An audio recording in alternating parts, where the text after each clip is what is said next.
Hello and welcome everyone to our event today. We are so excited to have you all here with us, and we thank you for taking the time out of your very busy schedules. We hope you find it well worth it with the opportunity here at Stride.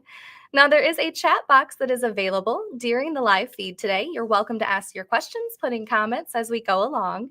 It should already be open, but if for any reason you don't see it, you can click on the chat icon in the upper right-hand corner, just next to the visual here. Feel free to have that open. Again, use that chat box, have questions, comments, anything throughout the event. Now, I do want to let you know I recommend having your browser full screen. That way you can see both the visual and the chat box at the same time. I do want you to know you can get started at any time with your full access to our system just down below on the page you're on right now. But wait, don't go there quite yet. Make sure that you do attend the entirety of today so you get all the information, and then you can use the link below to get started. We do have an upcoming training coming on Tuesday. This is going to be a deep dive training for any one of you who do get started on the link down below. So just keep an eye out for that invite once you get started as well. To get us beginning today, I would like to welcome in one of our members here, an advisor with us here at Stride, to share a little bit about his feedback as an agent. So I'd like to welcome in Dan. Everyone, my name is Dan Covell. I'm managing partner with CG Mineta Consulting and team leader at Stride. I've been a financial advisor now for over 22 years, and I've never seen an opportunity quite like this. Stride and underpayments are an absolute game changer. When I started months ago promoting underpayments, I had zero contacts in the healthcare industry. Fast forward to today, and I've met with and I'm in the process of closing 23 hospitals and medical facilities, have 33 more in the pipeline scheduled, and more importantly, have 62 strategic partnerships, which translates to over 150 agents actively promoting my services. In fact, underpayments has allowed a much easier path to healthcare C-suite executives and provides an opportunity to cross-sell services and scale at a level that my firm has never seen before. And it's not difficult. This is an opportunity of a lifetime like none other. So good luck to you. Thank you so much, Dan, for sharing your feedback with us and letting us know about your experience here with us at Stride. Now, to introduce our presenter today, I'd like to bring on our partner here at Stride Solutions, Jason Ziccarelli. Jason, welcome to the event. Thank you very much, Heather. And as Heather already said, welcome to each and every one of you. We're thrilled to have you here with us today.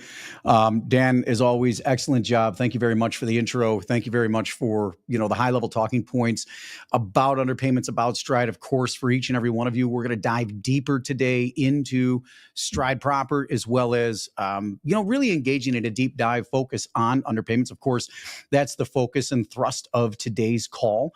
And so with that being said, without further ado, Heather, if you would, let's go to our opening slide, please. I'm going to make a cautionary statement real quick and do so semi-facetiously. Anybody that's currently enamored with, in love with the insurance industry, this may not be the call for you, right? Because I'm about to commence with a 30 to maybe 45-minute goring of the industry. But the reality is that the goring that I'm engaging in is a byproduct of what the industry has done, how it's evolved these many years, and the byproduct of it getting to where it is today and what being where it is today means to each and every one of us. It creates the biggest opportunity of any of our lifetimes. I mean, yes, absolutely. I can come on this call and talk about how this is just the greatest opportunity of your life. You're going to make more money than ever before and sound like every other person on the planet pitching you on an idea. The reality is here, though, that I'm not here to pitch you on an idea. I'm here to present to you a reality, a very, very unfortunate reality that impacts every single one of us. And this reality has created a market. It's created an opportunity that we have now capitalized on. And in fact, this platform's been capitalizing on this evolving opportunity for the last 18 years. So it's not an opportunity, it's a reality. A well-vested, well-established, well-documented reality. And that's what we're going to start the call by talking about, is how did we get to where we are? What is the environment that it created for each and every one of us? You, me, everybody on this call, and all of the individuals here currently associated with Stride. And what does it mean for you? What does it mean for you professionally? What does it mean for you and your family as you migrate down this path and realize the experience and the success that so many others have? What does it mean? So let's dive into the brief background on the medical industry. Then we're going to move into the underpayments platform as a whole. And then we're going to talk to you guys about, well, all the other stuff we do here at Stride, because we'd be doing you a disservice if we focus just on one service. Because, guys, as you're going to see throughout this call and following this call, should you choose to benefit yourself, your family, your business by joining Stride, by becoming an associate here at Stride, we're going to show you how we have revolutionized each and every space we participate in, and how we've taken these revolutionary concepts, software, platform, program, design, delivery, all the stuff we've done, and we put it at your fingertips to absolutely, unequivocally, without a doubt, change your life, as we have with so many individuals before. In fact, as Dan was speaking, we have speakers join us on our Friday call every single week. We've been doing these calls for 24.75 years. Thousands of your peers have joined us on these calls to come on and tell their live stories. We have 300, 400, 500, hard to say now, archived hours from that live testimony taken from that live call, archived in our back office for each and every one of you to listen to. So with that being said, without further ado, let us dive into today's call. So Heather, let's talk about the medical industry a little bit. Let's talk about the evolution of healthcare, and most notably, the evolution of health insurance, because that's the critical component that we're talking about today. Let's talk about health insurance. Guys, the earliest iteration of health insurance kind of sprung into existence in around the 1940s, right? Very primitive, in fact, hyper primitive by today's standards. Folks stepped back and said, hey, listen, look at who we are as a country. We're in the 40s, right? We're in the throes of World War II. As we get to the end of the 40s, we've got lots of folks coming home, lots of damaged people, injured people, imperiled people, naturally lots of psychological issues long before it was identified as PTSD. An explosion in medical need. And in those years and subsequent years, we also saw the births that resulted, sorry, I got a little tongue-tied there, the births that resulted in the boomers. And in looking at that and extrapolating that forward, lots of very intelligent people said, hey, listen, we're going to have an explosion in medical need in this country. And by design, we're not structured for it. So we need to step back and create the industry around it and grow with the evolving need that we can forecast based on birth rates and current trends. And so they did exactly that. Not having the backgrounds, with it being a newer industry, not having the backgrounds they needed to sit back and really concretely design everything, they took their best shot. And to be honest, they did a great job.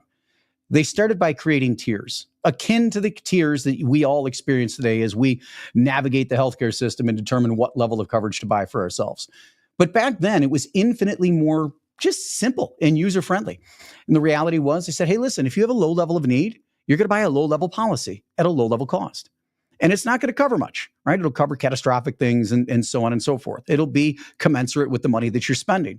And if you have a mid-level of need, you're going to pay a mid-level fee, and it's going to cover more than the basic and less than the high level, and so on and so forth. And now as we migrate through the next decade and 2 and 3, what we see is lots of fantastic actuarial work, a lot more experience, a lot more refinement, and more perfection within the industry. With that perfection and with profit comes newcomers, right? Observers from the outside that look in and say, wow, this is a very lucrative industry. It's a newer industry, not a ton of competition. I'll throw my hat into the ring. And this happened again and again and again, as happens in all industries as they evolve over time, right? As they develop. Well, as this happened, you also have, as within any space, those early adopters, those early creators. You'll have those that wash out, and you'll have those that remain in place. And because they're the earliest, and because they evolve well, they plan well, they grow over time, which of course then gives them an advantage over the newcomers, at least some level of advantage, right? More experience, more knowledge, bigger client base, whatever the case may be. And then eventually the bad part. And the bad part was more wealth. More success over more time results in more wealth, especially if you're, managing businesses properly. Now, with that also comes more attention. And with more wealth and more attention comes the opportunity to influence things more. And so as I'm talking about this topic, one of the things I point out is you'll never find a bigger and more dyed-in-the-wool capitalist than me. But at the same time, I'm not ignorant to the byproduct of corrupt capitalism. And that's where I'm going with this. I love capitalism, but I don't like corrupt capitalism. And that's a dynamic that this industry experienced some time ago, really in the late 60s, early 70s, as it was exploding. And the wealth pouring into this space was becoming more and more prolific. And the control of wealth in this space was becoming more and more substantial, and as a byproduct, the ability to influence things. And we see this across many sectors, many businesses. The moment you get an industry in bed with politics, things tend to go awry. And that's precisely what happened within the insurance industry. And so the next step in the process was those individuals saying, one, the large corporations, we want less competition. We want less newbies nipping at our heels, making us more competitive, driving down our rates. And there's a few different ways that we can accomplish this. Let's influence our buddies in the political system. And that's precisely what they did. And what you see is a political system then sticking their nose in a space that they didn't belong and influencing the products, and in fact, passing laws that mandated what needed to be in certain products, right? Or certain issuance levels within the insurance industry. So now, no longer was it as clean as minimal level of need, minimal cost. Moderate level of need, moderate cost, high level of need, high cost. No. Instead, now what it said was, even at this minimal level, we're going to obligate you as a payer, as an insurance company, we're going to obligate you to insert and cover certain types of medical procedures that really belong up here. But now we're going to force them down here. And the reason we're going to do that, let's be honest with ourselves. Let's put all the nonsense aside. Let's put political correctness aside. The reason we did that was the big companies that have that political interest, that are donating piles and piles of money to the politicians, to campaigns, and so on and so forth, they had the bodies to spread the risk, to spread the cost of now being forced to cover these experiences at that lower level that wasn't designed to cover those experiences. See, when you create a new mandatory level of coverage, what's going to happen is every single person at that moderate level that was paying up here to get that coverage, now that it's being forced down here, they're all going to run down here. Logically, we all would. You would, I would, all of us, right? If you can get the care you need at a lower cost, of course you're going to migrate to that lower cost. The problem is this creates an environment that there's a definition for. There's a term for this. It's called adverse selection.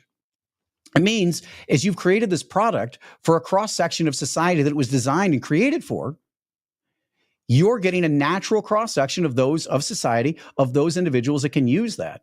And if you did your math right, if you did your actuarial work right, you're good. People are going to get the coverage they wanted, and you're going to make the profits you need to not only stay in business, but to continue to grow and do what it is you are designed to do. However, when you're obligated now to do what you weren't designed to do, when you're obligated to absorb, right, costs that you weren't designed within this product to absorb by virtue of a mass influx of demand and then use, your economics come completely upside down. And ultimately, you struggle to stay in business or you go out of business. And when that happens, all your patients, all your members are going to shift over to those that remain in business, thereby driving up the use and the power of those larger organizations that are now in a position to influence politics. And this happens again and again and again through the 70s, 80s, 90s, and early 2000s. And then we have this little thing come across the board called the Affordable Care Act. Now, the Affordable Care Act had a lot of dialogue associated with it, right? Both sides of the table step back and talk about, one, how great it's going to be, two, how bad it's going to be, really dependent on which side of the political aisle you were on. And let's be honest, there's no level of bell ringing that's absolutely accurate.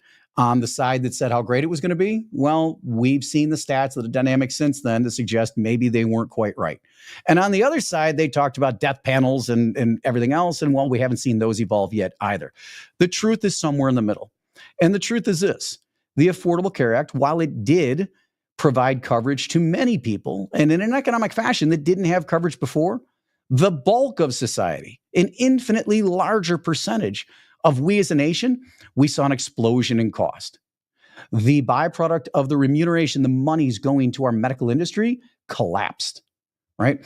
And as such, what we saw was the entire design of the medical system started to falter and started to fail, and the entire design got turned upside down. In fact, what I mean when I say the design got turned upside down is quite literal. The design of the past, to see if I can do it with my fingers here, was that of a pyramid. Right? And across the bottom, you had primary care. You had more primary care practitioners in this country, of course, than any other sector of medical care. However, with the legal changes within the Affordable Care Act that became unbelievably burdensome to the medical community, what we saw was a decline in participation in this space to the tune of a better part of 300,000 practitioners that we are today short of. And again, when you look at the design, that pyramid, this is the intake system across the bottom, that primary care. And the lion's share of use within this medical system as you climb the ladder to specialists for unique need, well, it became less and less necessary. But now today we had that absolute inversion. We've got an upside down triangle as your primary care professionals can't make money in the current environment, are going bankrupt in the current environment. Those recruiters coming out of college, those replacements coming out of college, they're not going into primary care. They're going into specialties so they can make the money to offset for the new burdens and expenses associated with the change in healthcare, the provision of healthcare, and everything associated with the Affordable Care Act. So that's some of the impact associated that with the Affordable Care Act, the evolution of the health insurance industry that impact each and every one of us every single day. But there's more impact at that. So let's talk about the more impact, because here we go. We're going to get into underpayments here in a moment. It's the impact on the medical system as a whole. It didn't just hit the primary care professionals who weren't making the money based on the legal changes tied to the Affordable Care Act. Actually, let's take a moment and talk about those.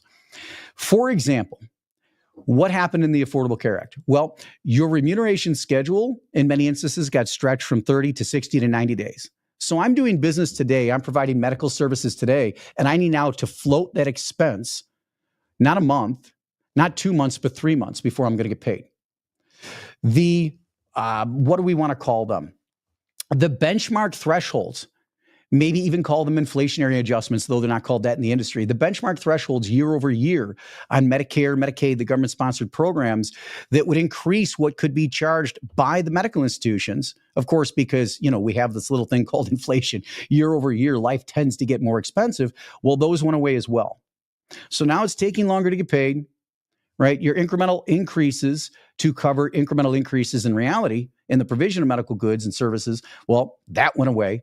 And now we've also added 92 million hours in paperwork. Of course, not dedicated to one facility. We're talking across the entire industry.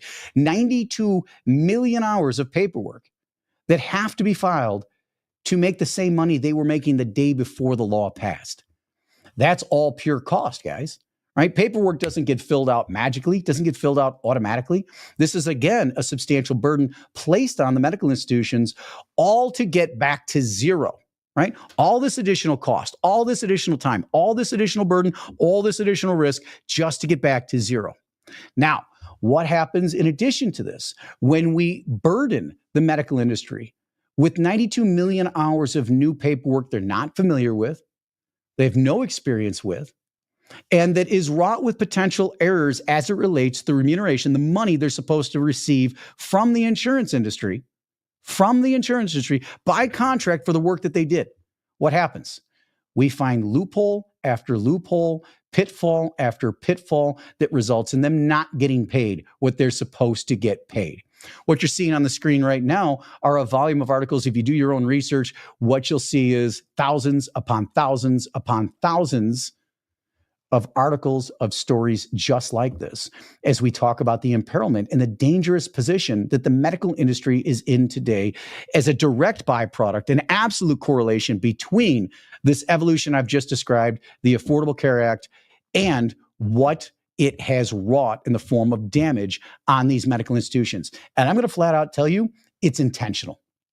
It is absolutely intentional. Every step of this, every stage of this is designed to burden the industry to the point that they have to focus on what keeps them alive today, and they cannot go through and monitor in real time, monitor successfully, and or audit the complex contracts, billing systems, minutia, money in, money out, so fast, poorly documented, that exists within the industry. And the byproduct is that these medical institutions are not getting paid what they're owed.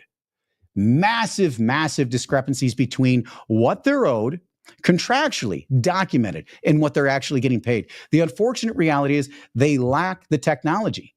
In fact, shy of we as an organization, the entire industry lacks the technology and the ability to catch the payers, the insurance companies, at this game.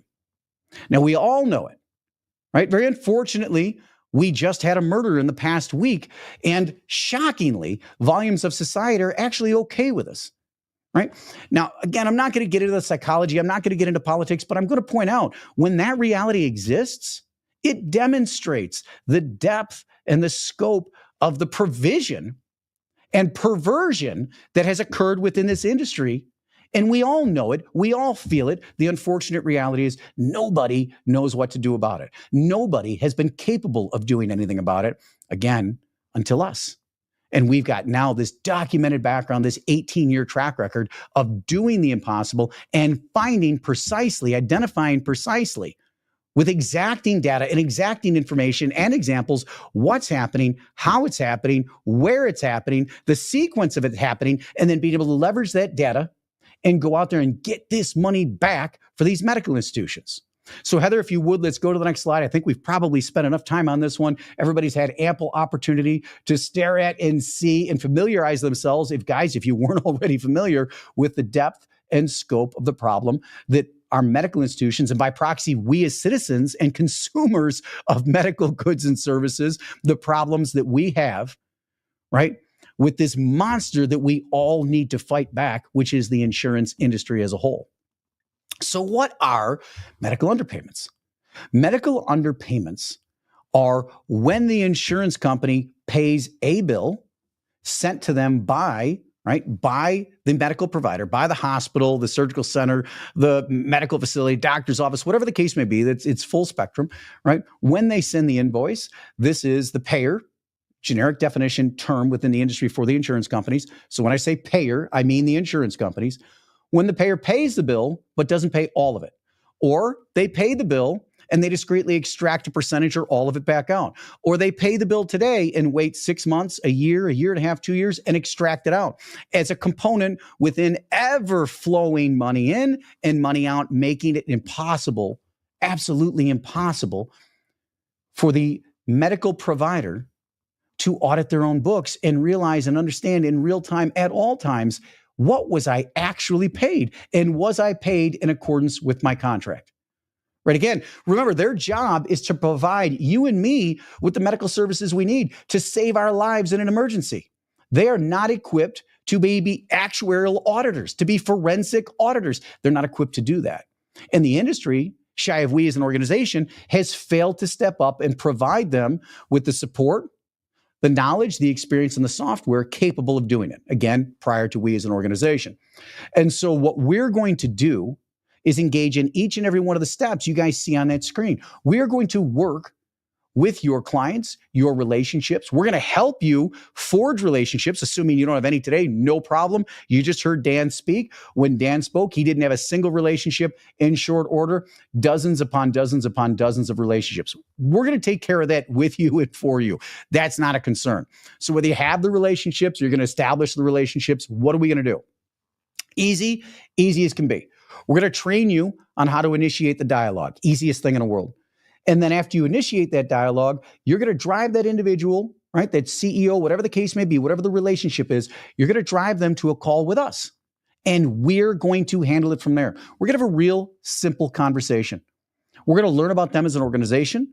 We're going to ask about what it is they're experiencing. Who are your problem children as far as insurers? What are your experiences? What have you caught?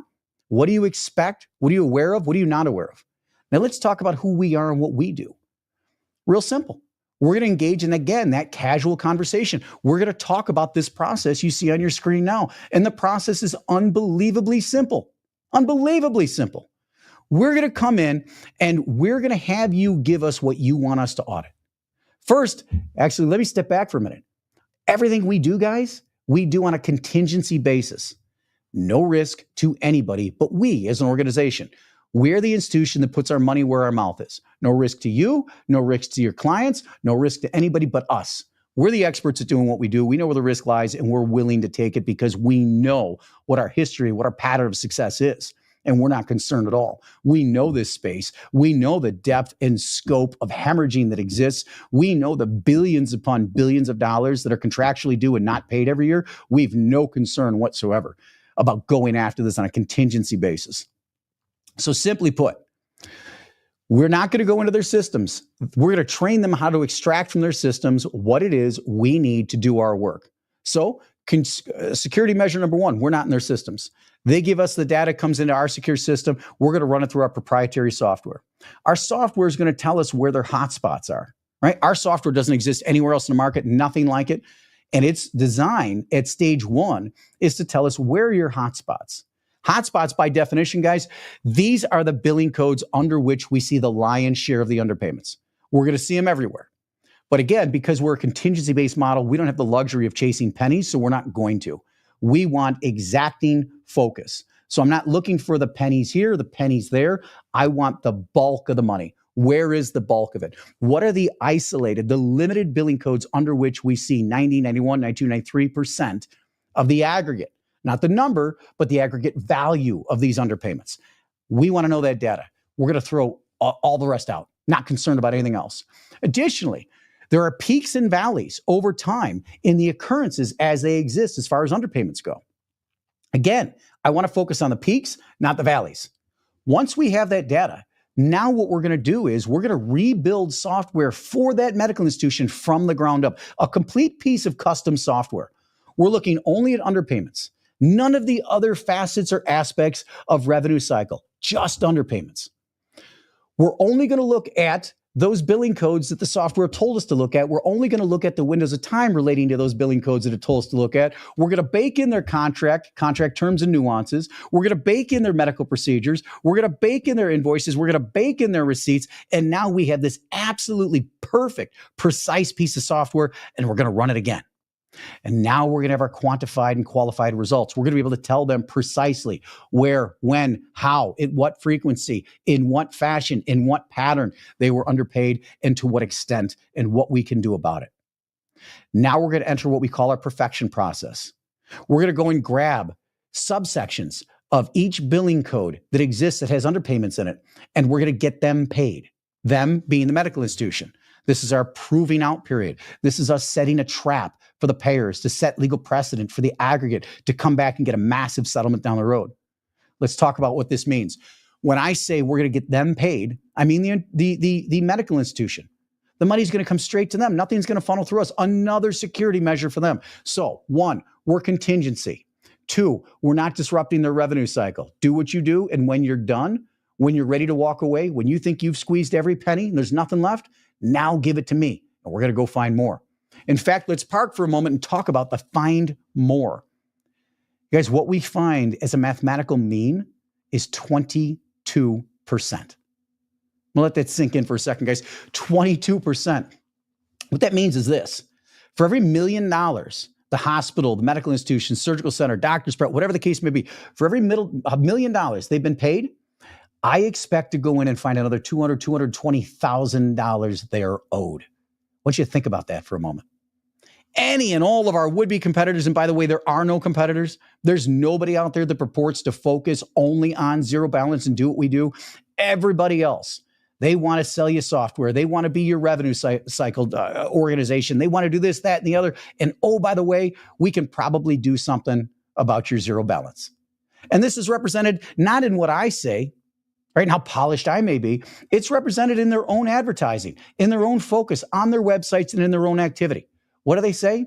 Every single one of them suggests that they can find, not recover, that they'll find somewhere between 0.5 and 4.5%. That range encapsulates every would-be competitor in the space. That's what they may find, and they're going to recover a piece of it. We do find on average 22%, and we're going to recover all of it. That's who we are, and that's what we do. So again, contingency, not in their system, not disrupting their process, coming behind everything they do as a quality control measure and a stop-loss measure, developing completely custom software, going after it on our dollar. And then we're going to perfect our argument. We're going to go, let's say we find in billing code A 1,000 times they've been underpaid. We're not going to go after 1,000 times. That would raise the red flags with the payers. What we're going to do is go get them paid a few dozen times to set the legal precedent that they acknowledge they should have paid. They did. We just didn't expose the depth and scope of the problem. And we go code by code by code and do that. That's why it's called our perfection process. We've perfected our argument. And then when we're done, we're going to drop the bomb on the payers. Thank you for these dozen or so payments. I have 900, and mathematically speaking, if I said 1,000, a dozen, that leaves 988. We have 988 more of these. What do you want to do? On billing code A, and again on B, and again on C, and again on D. And that's where they realize they're stuck. And that's where we sit down and we have a discussion. a massive, incredibly potent discussion about how much money they owe and the check they're going to be writing to our client, the medical institution. Heather, if you would, let's go to the next slide. Let's talk a little bit about this, because this is the exciting part for you guys, right? It's a component of the exciting part. Remember, we are this far into this call. I've got tons and tons of really exciting stuff to tell you guys. So fees and commission, we're going to charge a 30% contingency fee. 30%. Okay. So if you go on our website, you can see examples. I'll talk to you guys about certain examples. But when we come in and we put $10 million in their pocket, that means we're going to charge them, they being the medical institution, that means we're going to charge them $3 million. When we put $50 million in their pocket, yes, we're going to charge them $15 million. When we put $100 million in their pocket, yes, guys, absolutely possible every single day of the week. Happens all the time.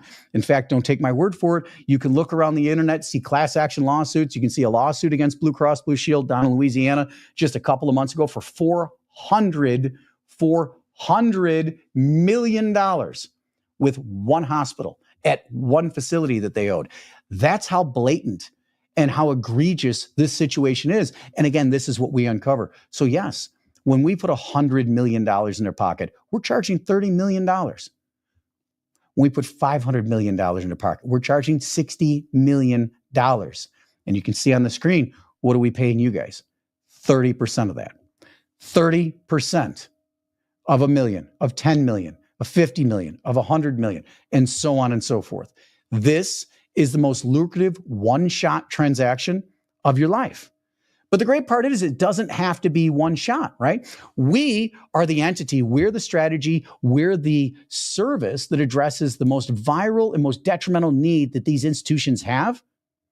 But I'm sure there's things that you do that you can come in behind it. And even if there's not, we have a litany of other applicable, relevant, and highly beneficial services that you can bring to the table and get paid again and again and again with these guys. Not to mention the fact that we are now launching again an industry disrupting product within this space that after we do our audit, we're going to be able to give them this software to negate the need to ever have to do an audit again. So now it's a 1-2 punch. You get to walk in with who we are and what we do and put untold amounts of money in their pocket, be compensated exceedingly well, but it's not one and done. Anything else you do will be relevant. Volumes of other services we offer are going to be relevant. And then we put them on a piece of software where you get paid again and again and again every month in prolific fashion forever to yet again bring a solution to a market for which there is massive demand and no alternative, no other outlet, no other solution. Again, we're creating that environment whereby you have no competition and we're bringing something to market that has a viral need and viral demand. And by virtue of that, a ready-made market in existence. In fact, that market looks to be about 750,000 medical institutions strong that do not have this service today. And again, for which you have no competition. Heather, let's go to the next slide. Let's keep talking about the who we are, what we're doing. So listen, guys, when you come here, when you come to work with Stride, we have volumes of tools, volumes of stuff for you guys. For example, you may decide that you want your own website for underpayment. You absolutely can upgrade and get yourself a website for underpayment. Within this tool, there are volumes of things that you can do with it. There's, again, you guys can see on the screen right now, there's a great explainer video. It's interactive in nature. It allows everybody you're working with to go ahead and enter their own data, book appointments, all sorts of fantastic stuff. Not necessary. In fact, to be honest, of all the deals we've done for 18 plus years as a platform, now as a company, not a single agent ever needed this. But you know what? There's a lot of requests. There's a lot of demand. So we built it for you guys. It is available should you want it. Let's keep going, Heather, because this isn't the limit. Language and positioning. We have teams of subject matter experts here to support you, here to help you, here to do calls with you, here to do calls for you, you name it, at whatever level you guys have support. In addition to that, we have spent millions upon millions of dollars over these 24 plus years to build, refine, test, and optimize language and positioning. We update it at all times. We're constantly working on it, constantly testing it, and we archive it in your toolkits. You can go in there. What do I say? No problem. Here it is. What do I send in a text? Cut and paste. Here's a few options that work really well. What do I say in an email? Cut and paste. Here's a button. What do I put on social media? Cut and paste. It's all done for you. Guys, this is the turnkey solution, not a turnkey solution, not a turnkey solution that has potential, has likelihood, has been used a time or two, right? Is flirting with the things I've described? Nope. This is stuff that has been used day in and day out to consistently produce the results I'm talking to you guys about today. Heather, let's go to the next slide. Call on demand within the system as well. You guys see, as we're in there, as you have the website, they're going to go through anybody that wants a call. Either you're sitting with somebody, having this dialogue, filling out the form. You've sent out your website again, assuming you opt to have a website. You've sent it out and they're self-navigating. They can go in real time, pick their day, pick their time to have their call with our subject matter experts. They're alerted. You're alerted. We show up on a call. We take it from there and we get you paid. That's who we are as an organization. Now let's talk bigger picture. Heather, let's keep going. TMS, while it's not the primary focus of the call, and while it's probably not the specific thing that was described to you to get you here to this call and get you excited, I'm glad you're here and I'm absolutely going to bring it up. TMS is our tax management system, and it is applicable to every single business in America. What do I mean when I say every single business in America? I mean all 33 million businesses that exist. Right. We can talk about elections. We can talk about politics. I tend to avoid these things on calls because you know what? It's not really relevant to forming a relationship with you, helping you understand who we are and what we do, and creating the opportunity to work together. So I'm not going to go down a political path, though it may seem like I am. I'm not. What I will say, though, your politics aside, the last handful of years haven't been great around the world, and they certainly haven't been great on Main Street, right? Businesses have struggled at a staggering level ever since the onset of COVID. And we can all understand why. And I don't want to make this a COVID call. We're all awfully tired of, exhausted with that topic. But let's take just a moment to talk about reality. These businesses were forced to shut down. They did not have a cessation. They did not stop with their expenses. They had payroll they were still covering. Right? Because they didn't want to lose those employees that had been there forever, that they had trained and supported and were essential parts of their business. So they had expenses even if they weren't able to sell products, goods, or services. They had physical properties they owned mortgage on, they owed rents on. That didn't stop. While we as citizens, lots of places across the country, you couldn't get thrown out of your house. If you were renting, you couldn't get thrown out. That wasn't true for businesses. As far as their mortgages, nope, you still had to make your nut. You still had to pay your bill. Your insurances, your phone lines, all this stuff. These folks were hemorrhaging money for months and months and months, some well over a year, while they couldn't do business or optimal business, while they were forced to be closed, et cetera, et cetera. Of course, that hurts things, right? That hurts the coffers. It hurts the savings accounts. It hurts everything. It puts them on their heels. Now, they were allowed to open back up. 25% occupancy, 50% occupancy, eventually 75%. Point being, they were still incurring the cost to cover the potential clients that came through the door, the potential customers that came through the door, but more often than not, they weren't optimizing. And so they're covering 100% of cost and seeing 25, 50, 75% of business. Again, you're going backwards in that environment. Then employees were allowed to come back to work. But what happened in that environment? Whether you're aware or not, whether you've read the articles, seen the studies, people came back, but they were reluctant to come back because a lot of the American workforce was being paid more to sit at home than they were once being paid at their jobs. So what happened? More and more businesses were struggling. More and more businesses wanted to open. And what you had was a war within the businesses where they're all throwing out more money to just get whatever employees they could to come back. The byproduct is that we shifted the cost of doing business from a payroll standpoint now. We've already had a series of costs come in, but now from a payroll standpoint, we've seen a drastic escalation in these costs. Okay, that's a burden. Now we have supply chain issues. You're paying extra money to get what parts, goods, whatever, raw materials you need to do what you do, if you can get them at all. So now your ability to provide what customers are used to has declined because you can't get everything you need. And those things you can get, you're acquiring at an enhanced cost. Now let's add to that inflation. And what you see is businesses are spending 150, 200, 225% what they used to spend to make less money. In comes Stride. And whatever you think about politics, there's a lot of people right now saying, hey, we have a new administration coming in. Things are going to explode. Maybe they will, maybe they won't. None of us has a crystal ball. And whether they do or not, we're equally applicable. And I'll talk to you guys about that in a moment. But especially when folks are struggling, what do we do here at Stride? With our tax management system, which you see on the screen there to the right of the bullet point TMS, is an image of the website every single one of you get when you come here to Stride. You get your stride.me site. And this site is a tool that you can use with every business every business you walk into. Heck, you're probably going to be in a restaurant tomorrow night. That restaurant, I guarantee you, is struggling. In fact, the restaurant industry had a saying within itself long before COVID even existed that every restaurant is one bad shift from bankruptcy. Now add 5 years of pain and suffering.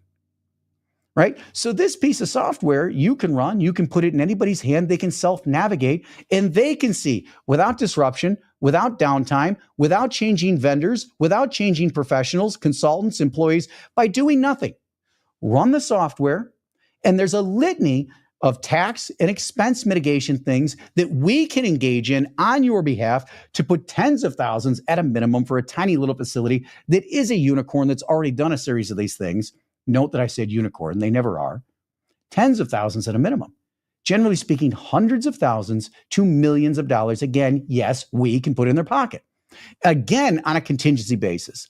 Again, we're not paid unless and until such time as we put money in their pocket, and only a percentage of what we put in their pocket. And again, you're paid to give money away. You're paid to create a relationship with any one of the 33 million Main Street businesses out there. Paid to create a relationship with them by putting hundreds of thousands to millions of dollars in their pocket. Again, is there anything else you do? Now that you've got that relationship, now that they've got all this new money that they've not allocated to something else, is there something else they can buy for you? From you? Is there consulting you can engage in and make more money? Heck, 2/3 of our services you get paid on forever with. 3 years, forever, whatever the case may be, depending on the service. As you come in, as Heather said, we're going to train you guys on all of that here just next week. But again, guys, Heather, if you would, let's keep going.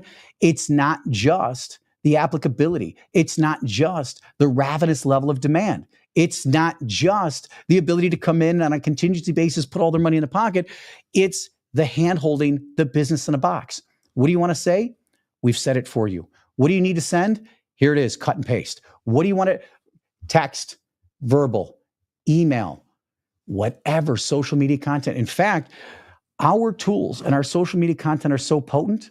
You can come on our Friday call and listen to your peers, listen to other advisors that are here. You're going to go to sleep tonight having posted the content we give you to post and your stride.me link, and you're going to wake up tomorrow with paying clients you've never met, you've never heard of. They've never met you. They've never met us. They've never heard of us. Nobody knows each other. Our content is so powerful and the level of demand and need is so potent that as you put this out there, 45% of the time that it's opened, the software, the link, you're going to have a new paying client before it's closed.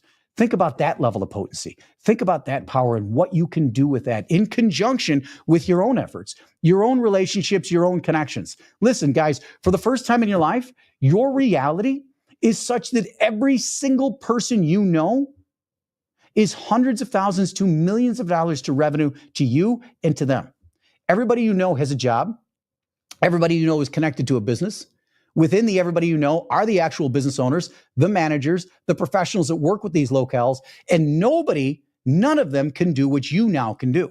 None of them can bring this level of financial salvation, financial need, solution, problem solving to any and all businesses in America. The byproduct is every client that we work with through you, every single time you do that, as we interface with their tax planner turns around and says, by God, I have dozens, hundreds, even thousands, depending on the particular practice, clients that need precisely this. Can you help them too? And they start funneling all those clients to you. Every single person you know that has a job, are you telling me that they wouldn't want to walk through the front door and tell their manager, tell the owner that they have a solution to bring hundreds of thousands of dollars to that business? Wouldn't be worth a promotion? Wouldn't be worth a raise to them? that they won't walk you, your friend, your buddy won't walk you right through the front door to go see their boss, their business owner? The reality is, guys, now you can go anywhere and make thousands, tens of thousands, hundreds of thousands, millions of dollars handing out free money, just as thousands and thousands of your peers have done since the inception of our organization nearly a quarter of a century ago. Thousands of your peers coming on our national calls, telling stories just like this. In fact, everything I'm saying is scaled back and conservative so as not to overwhelm you. Show up on our Friday calls, hear it firsthand. In fact, you don't even have to wait to the end of this call. You don't have to wait for a Friday call. Right now, if you look below me, there's a banner allowing you to join right now. And by next week, you can be in a position to get paid as thousands of your peers have before you. Heather, let's keep going. Let's keep populating our slides here.